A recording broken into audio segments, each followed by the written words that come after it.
February 24th, 9:41 AM. District Court Defendant Lobby number 2. And with this I shall welcome you to another episode of Pheonix Wright. And I'm going to warn you straight up the bat that I need to break this one up into 2 parts. I don't have enough time. This one will be a little shorter. We had a long episode yesterday, so live with that. Consider it time being not split off from the other episode. So, there's that. So what do you think, Mr. Wright? I think the prosecution is as confused as we are. After all, the victim was murdered in 2 different places at the same time. And a different suspect was arrested for each of the crime scenes. Lena! Good morning, Mr. Wright. I apologize for yesterday. I was indisposed. I hope they didn't hold you too long for questioning. We just finished, actually. I'm used to all-nighters, though. So, how'd it go? It says Mr. Wright suspects. The police are clueless. I figured as much, so I struck a plea bargain. A plea bargain? What do you mean by that? We agreed that if I told them the truth behind the simultaneous murder, they wouldn't see capital punishment. That's what I mean, Emma. But Lena, don't tell me you... Much to my regret, I'm as much in the dark about this as they are.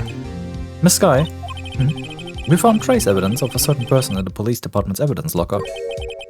They belong to Officer Jake Marshall. What kind of trace evidence? Bloodstained fingerprints, to be exact. That's the trump card I have up my sleeve today. You do understand what this means, don't you? In order to defend my sister, you're going to accuse Mr. Marshall. You have to play the cards we're dealt. Isn't that right, Miss Skye? Do what you have to do, Mr. Wright.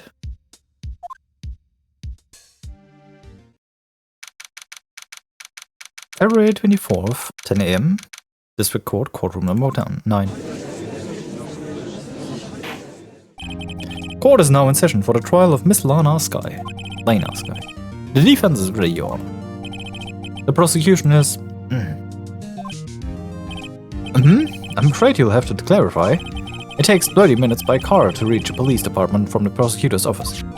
Yet the victim, Bruce Goodman, was slain at both places at the same time. But that's not physically possible, is it? What's more, I hear the victim from the evidence room just disappeared. Yes, and the body eventually reappeared in the trunk of Mr. Edgeworth's car.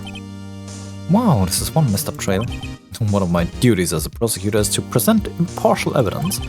Today I will present evidence relating the murder at the police department. In so doing, I believe the way in which we should proceed will reveal itself. Now that's what sets Mr. Edgeworth apart. He starts on top of things, even though he doesn't know what's going on himself. And that's supposed to be an admirable trait. Very well, let the trial resume. On the day of crime, what exactly transpired at the police department? Mr. Edgeworth, you may call your first witness of the day to the stand. For the worst notice, the prosecution calls the suspect of the murder that occurred at the police department. The suspect? You mean the so-called murderer? Oh boy. Things are getting wild from the get-go. Will the witness please state his name and occupation? Yes, sir. I'm Officer Meekins. Mike Meekins, sir. My occupation is that would be murderer, sir. So you're telling us you're a professional killer? Sir, it was me, sir. I'm the one who did it. I'll never kill anyone again, sir. You've got to believe me, sir. Actually, what we'd like to hear from... Sir, I'm what you call part of a younger generation, sir. A person whose action adults can't possibly comprehend. Please, Mr. Edgeworth, sir. Help me, sir. Officer Meekins? Yes, sir. Give us your report of the crime. Consider that an order. Yes, sir. As you wish, sir. After all, I'm a part of the generation that must be told what to do, sir. You can't fault him for a lack of enthusiasm. Crime report, sir. Although it's not my normal duty, I was assigned to guard the evidence room that day. I spotted a suspicious man on the security screen and rushed into the room. I was only doing what I was trained to do, sir. I was suddenly attacked. I fought my for life, then I did it. After that, I passed out, until another officer smacked me awake. So the victim, Detective Goodman, attacked you. Do unto others before they do unto you. That's the Meekins family motto, sir. I see, then you fainted and a colleague helped you regain consciousness. Yes, sir, he knocked me upside the head, sir. Very well, the defense may begin its cross-examination. I need here is more info to work with.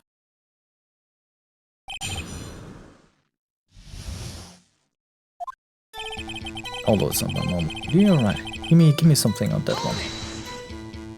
Mr. Meekins, you work in the General Affairs Department, do you not? Yes, sir. I'm in charge of hiring new recruits, sir. Now there's the scary thought. Evidence transfer was taking place on the day of the crime, which meant many officers were given special tasks not ordinarily performed. I was in charge of guarding the Blue Badger, sir. The Blue Badger? Yes, sir. The lovely police mascot created by a chief of detectives, sir. I was to ensure it wasn't broken during the transfer process.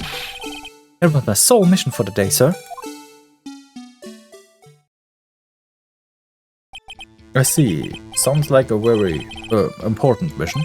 After the award ceremony was finished, that day there were so many people running around. They relocated the Blue Badger into the evidence room. Oh, so that's why you went to the evidence room? Tell us, what did you see when you got there? I spotted a suspicious man on the security screen and rushed into the room. I was only doing what I was trained to do, sir. I was suddenly attacked. Oh, sorry, I need to press that one. In order to enter the evidence room, you need an ID card, am I correct? Precisely, sir. I have one right here, around my neck. So then, your ID number should be listed on here, right? There it is. I found it. This is the one right here. Could you please read us the number? Yes, sir. It's 498-9596. That's my number, sir. I see, huh? But the number 498-9596 is shown as being used twice. Please explain, witness. It's no real mystery, sir.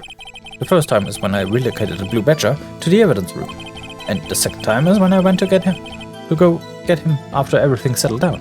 I see. So it was during the second time when... Yes, sir. It was when I spotted a man in the security screen.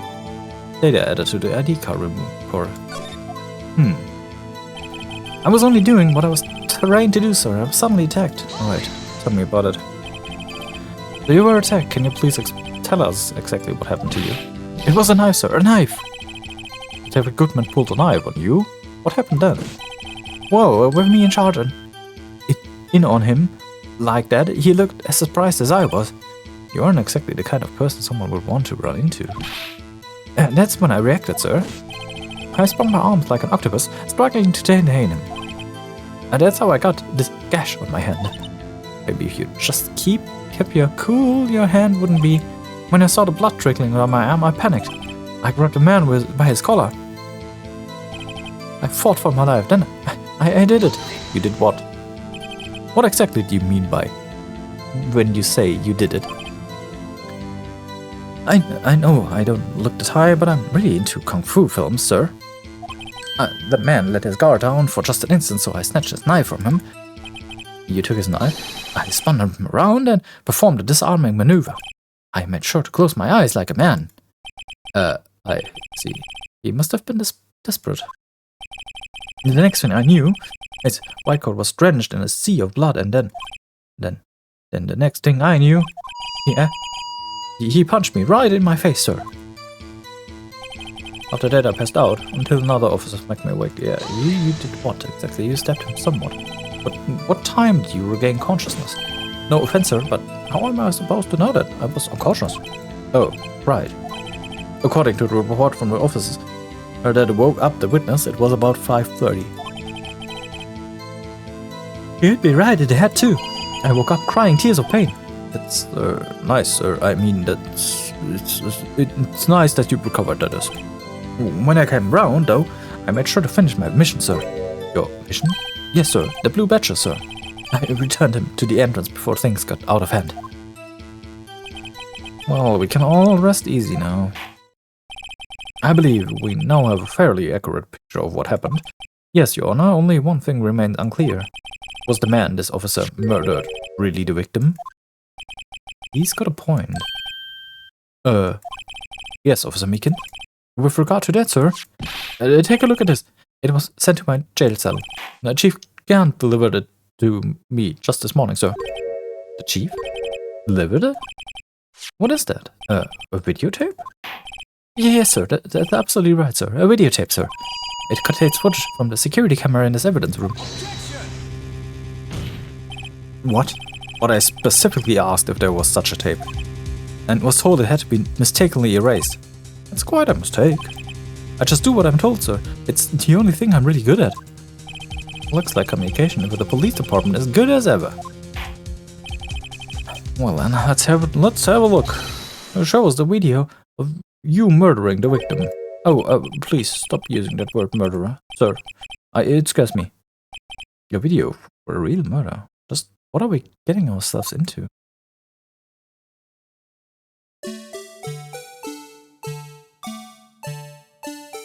You gotta be kidding me.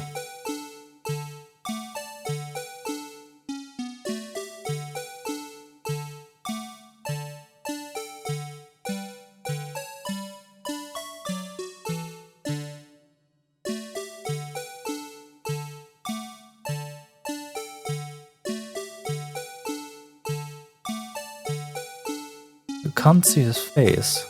Interesting.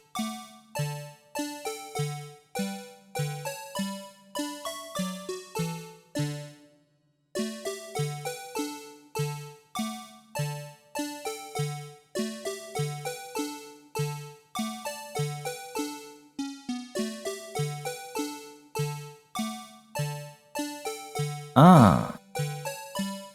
Wait a second. The blood from on him. Where did he go?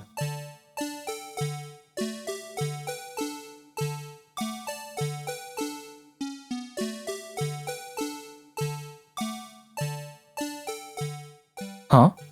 That's weird. Alright. Well, I believe we're all thinking the same thing. How can we deal with these unsettling feelings stirred within us? What the hell was that wriggling piece of plywood? Sir, that is the pride and joy of the entire Criminal Affairs Department, sir. It's the Blue Badger, sir. Oh, I am not surprised this isn't going smoothly. Security video added to the court record. Yes, well, anyway. This tape seems to prove that a witness did indeed encounter someone in the evidence. Your Honor, instead of relying on clearly incomplete footage, the witness's testimony will suffice. Is that alright with you, Officer Meekins? Yes, sir, as you wish, sir.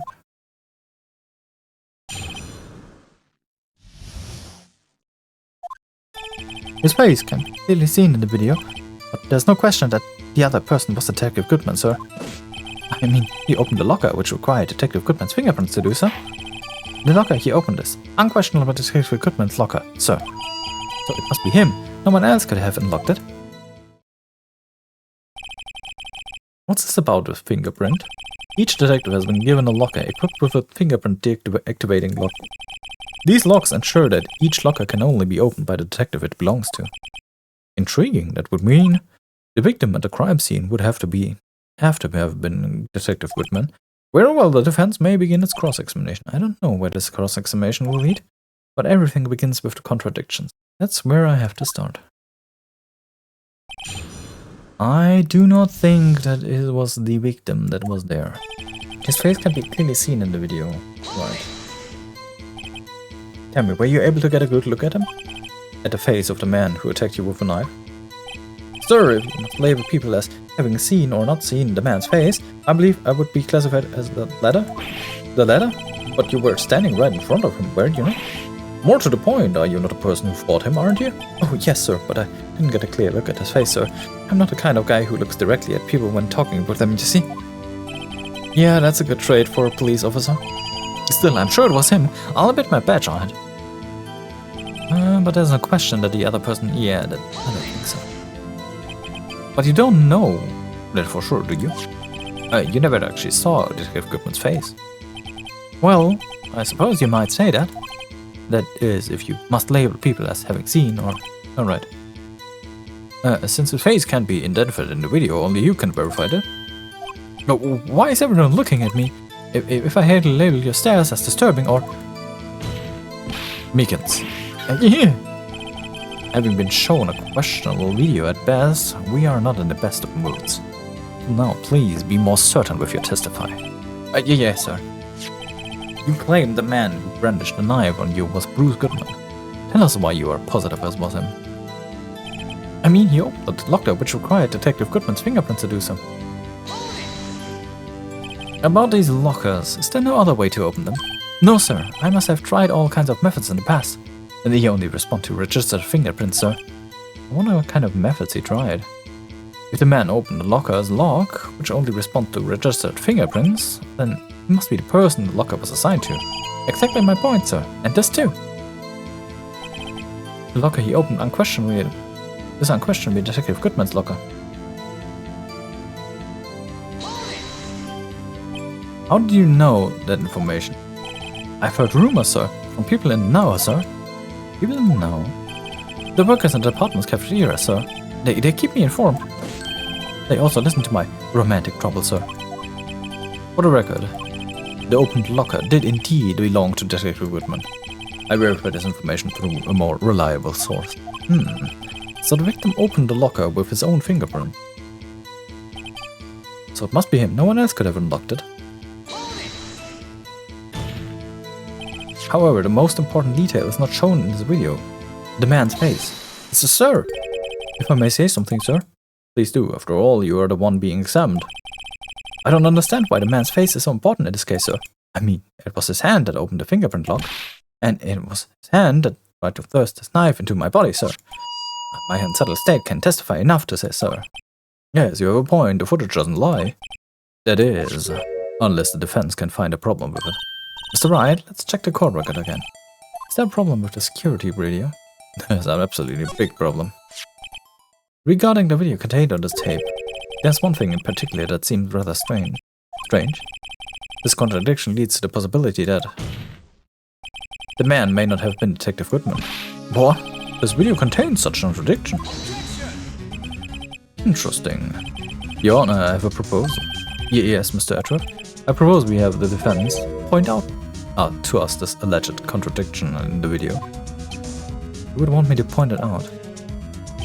Very well, proposal accepted. Let us further inspect this piece of evidence.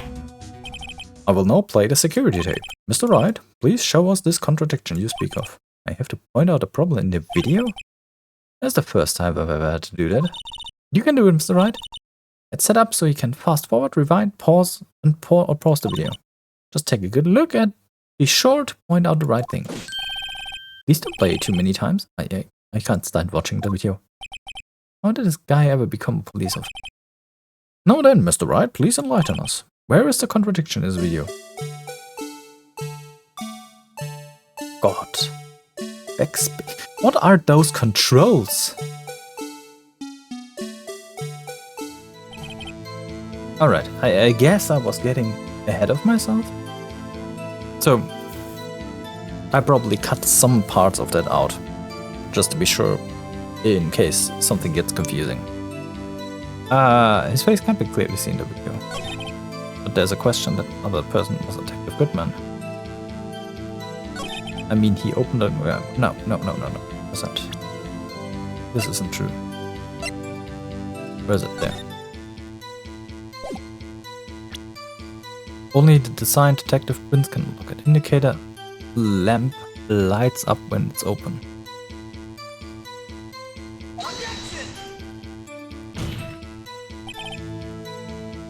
Wait a second.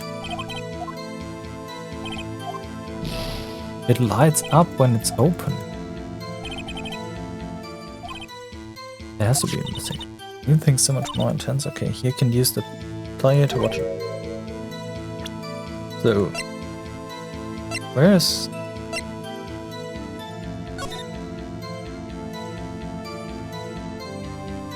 What's the... Oh! Yeah, right.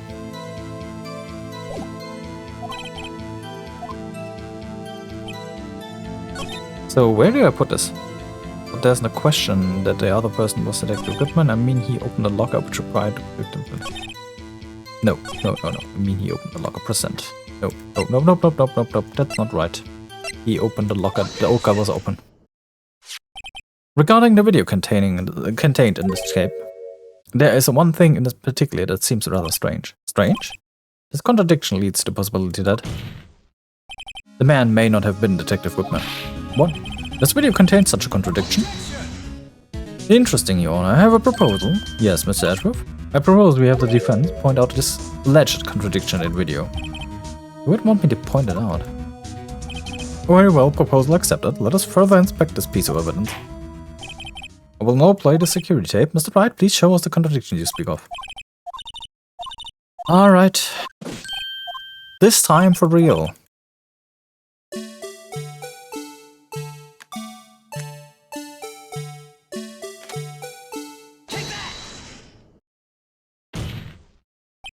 The thing that's strange about this video has got to be this. Officer Meekins. Yes, sir? Did you even see me, sir? As I understand it, the locker apparatus works like this. When you grab the handle, a sensor reads your fingerprints if it's a match. The light turns on and the lock is released. According to my very limited experience, that's the way I understand it, sir. If so, then something is seriously wrong with this picture. With this video. Let me tell that.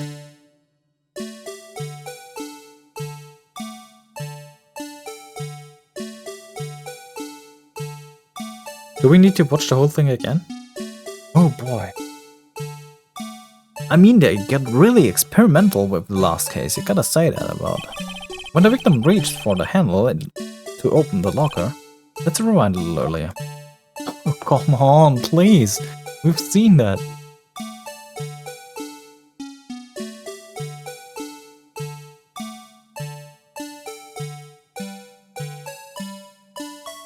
You're suffering with me through this. I am not muting that happy-go-lucky music.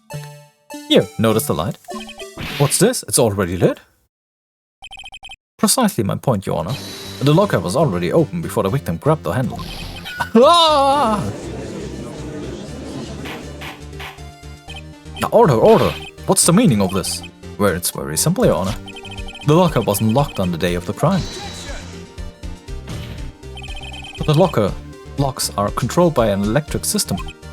When a door is shut, a sensor is triggered, and the locker is automatically locked. Oh, I know, it must have been broken down. Of course, I'm not an expert on this. That's not likely, Your Honor. The sensor would detect and report any malfunction. Oh, well, it just goes to show novices should keep their mouth shut. So then, Mr. Wright, do you have an explanation? Me, Your Honor? Yes. Why hasn't the locker locked? Me, Your Honor?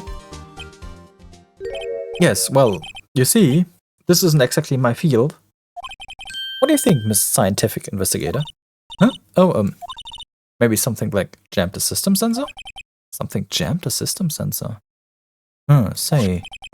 There's something else that seems out of place in this video. Yeah, I thought so too. There's gotta be another clue somewhere in this footage. Very well, let's inspect the video once more. The locker wasn't locked. Dum, dum, dum, dum.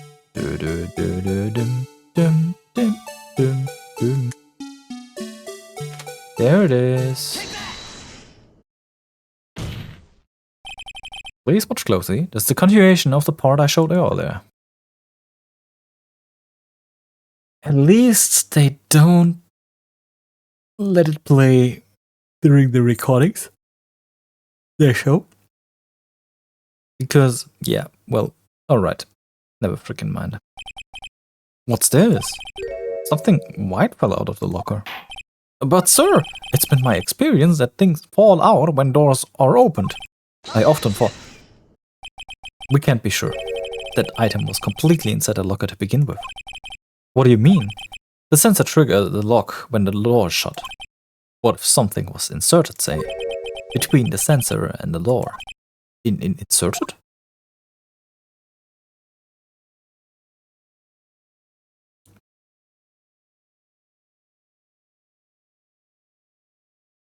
Do we really need to see that again? Can we just see the still frame? This white thing wasn't inside the locker. It was stuck between the door and the sensor. Oh, I understand now, sir. It's just like my tie. 2 out of 3 times it gets stuck in the door when I get out of my patrol vehicle, sir. The objection would have to be extremely thin to fit in the door. Not only that, it would also have to block the electric currents. It would need to be an insulator. Yes, an insulator, but at a crime scene, it just might have been something that fits the description. But sir, why does it automatically skip all the time? It's annoying. I think I finally got this figured out. Very well, will the defense please present the relevant evidence? What was this insulator that was stuck in the locker door? It was exactly this rubber glove. I found this near the locker, a thin rubber glove. But we can't be sure that it was the victim's locker. It has a tag that says SL9 incident. The video seems to depict this victim opening the locker. But that isn't the case. The lit lamp attests to this. On the day of the crime, even I could have opened that locker. Is this not so, Officer Meekins? Sir, it would appear so, sir.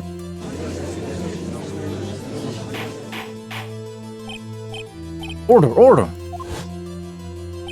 So, are we to believe then that the victim, whom this witness stabbed in the evidence room, was not Detective Goodman? Do not be misled, Your Honor. What do you mean, Mr. Edgeworth? The defense has merely demonstrated that possibility and nothing more. The victim in this video was indeed Bruce Goodman. The prosecution will offer one more testimony to prove this. What? Officer Meekins, please testify about us. Sir, me, sir? I'm not sure what you're referring to, sir. Oh, you mean that, sir? Of course, sir. Is this a joke? Very well, begin your testimony. Mystery Man number 2. There's one other thing that proves the man was Detective Goodman, sir. To enter the evidence room, one must use their ID card. When an ID card is used, there's a record of it. At the time of the crime, the detective had used his ID card. An ID card record, I see. I have the ID card record right here, Your Honor. The ID used at 5:14 is that of the victim. Just before the crime, Yes, without doubt, that is the victim's ID. However, one thing does strike me as unusual. Several hundred cases should have been due to transfer. Why were there so few people using this room? This particular evidence room is only used for storing certain special cases. Special cases? Extremely violent cases involving police staff. Just hearing that makes my hair stand on end. Me too, although it doesn't make me much of a difference. Get it because its hair spiky. Oh my god. What's wrong with this case? Could you just shoot me? God damn it. Why am I doing this to myself? Oh well. There were only a few cases up for transferal there, and most were cleared by noon. Right, I see. Now let us move on to the cross-examination.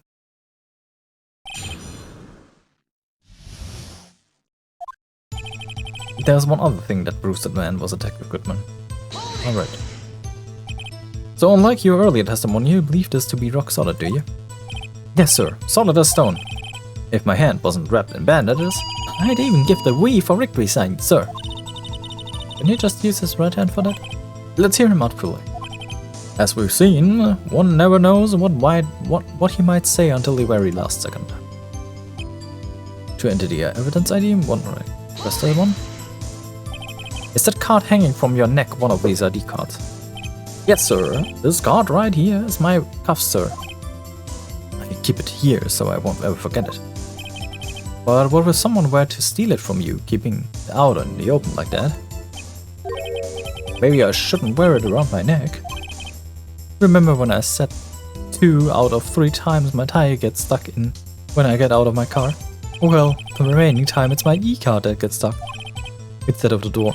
Why does it automatically skip? Could you not, please? Maybe I should just leave this one alone. At any rate, each police officer has only one ID card. Both the police department and the prosecutor office can attest to this. Please proceed with your testimony. When an ID card is used, there's a record of it. Let it be noted that this is the record of the witness referred to. Let me see. Yes, that would be it, Detective Goodman. What's the matter? According to this, Mr. Edgeworth, your name is on here. So it is, Your Honor. Not that prosecutor. Maybe he's behind this all. Being a prosecutor, he could hide the evidence. Ah, God damn it. All this auto-skipping is annoying me. You've got it wrong, kid.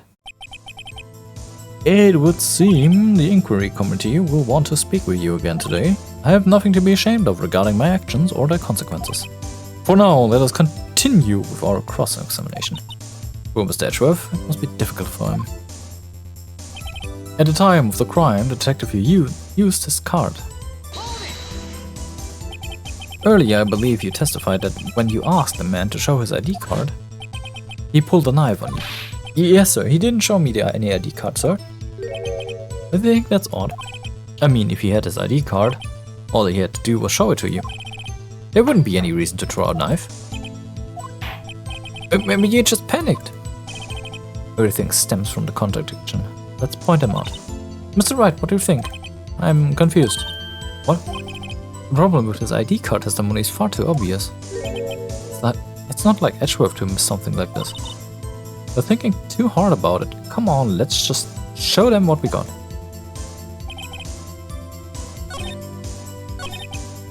Uh-huh.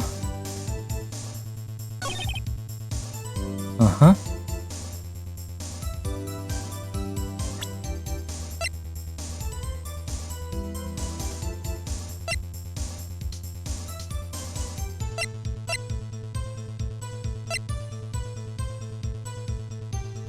Does it now?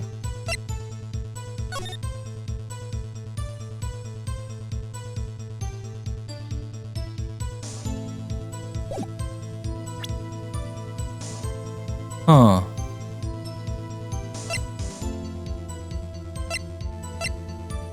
This card?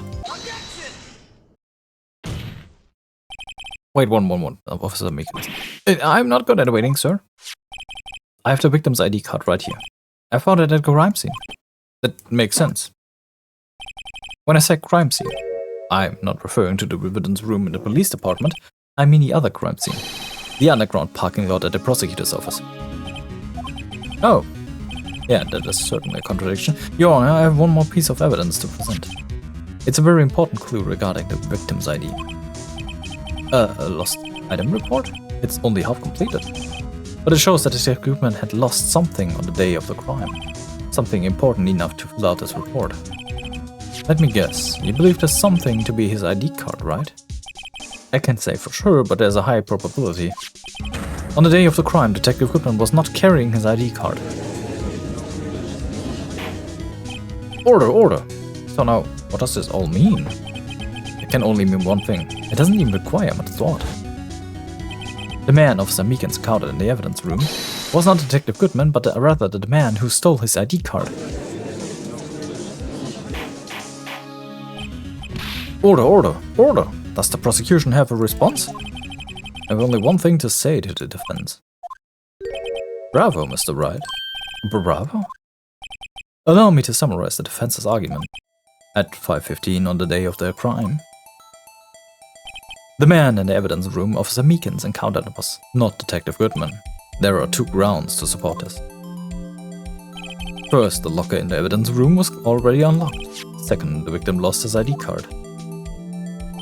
Am I correct so far, Mr. Wright?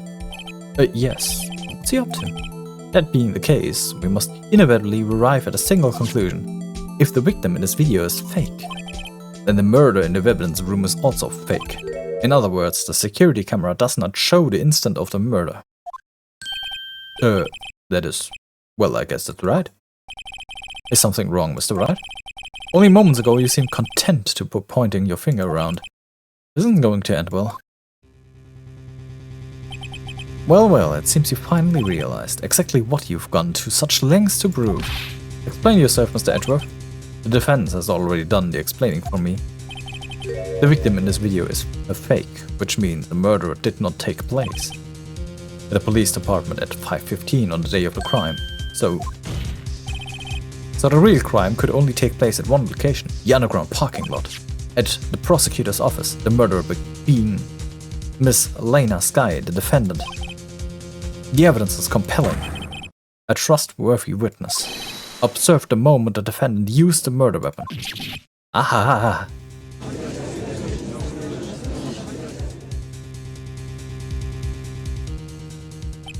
I knew the testimony was way too shabby. It was all a trap from the beginning. The activity in the evidence room still leaves many questions unanswered. Who exactly was the victim of Samikan's encounter, and where did this person disappear to? However, this trial's purpose is to examine only the murder of Detective Goodman. Just so, Your Honor. Mr. Wright, you have to do something or else Lena. What do I do? How am I supposed to get myself out of this mess? One moment, Your Honor. What now, Mr. Wright? Don't tell me you're objecting to what you've just proven. Of course not, but I almost walked right into the prosecution's trap. Ha! You've triggered my trap card! What are you talking about? This cross-examination has proven one thing and one thing only. The security video did not show the actual murder.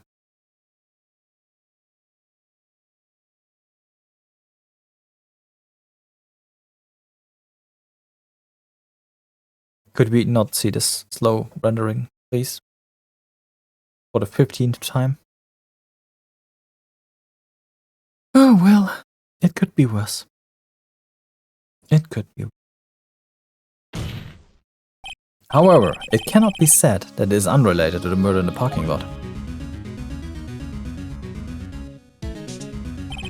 Specifically, large amounts of blood traces were found in the evidence room. And the defense demands further examination into the truth of the matter. Mr. Edgeworth? Yes, Your Honor. If this court were to examine this further, other witnesses will be necessary. Is the prosecution prepared? I'm sorry, Your Honor. The prosecution considered the incident in the police department to be unrelated. We have not prepared any other witnesses for this incident. This just might be my chance. Time to call a certain Texas Ranger to the stand. Mr. Wright, you mean... Your Honor, the defense would like to request a specific witness. Oh, whom do you have in mind? Someone we have reason to believe knows the truth behind the activities that took place in the evidence room. The prosecution requests to hear this person's name before deciding whether or not to comply. Very well then, Mr. Wright. This person whom you would have testify, what is his or her name? Jake Marshall. Officer Jake Marshall. Why him? I can't let Edgeworth know everything just yet. He's in charge of the evidence room. I feel we should hear what he has to say. The prosecution agrees to the defense request. Since he was responsible for guarding the room, we should hear his testimony. Fortunately, he works in the police department. We shouldn't need longer than 20 minutes to prepare. Very well. The court will take a 30-minute recess while the witness is supposed. What the frick is that word? Never heard that. I have no idea. While the witness is called for. Will the prosecution please prepare the witness during this time? We will, Your Honor. Court is now in recess.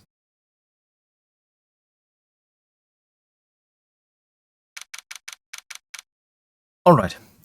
So, I'm gonna be giving... Oh, I can't. No, I can't. I'm gonna end the recording for today. I'm a little pressed for time, you see. Well, we have a good break-off point though. So, I'm Gloomy. I'm happy you've been here today. Hope you have a great evening, or day, or whatever time it is. And I'll see you... probably not tomorrow. Because I have no recording for Monday.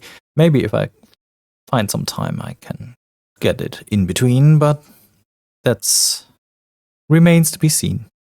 So, well, either way, we'll see each other. Bye bye.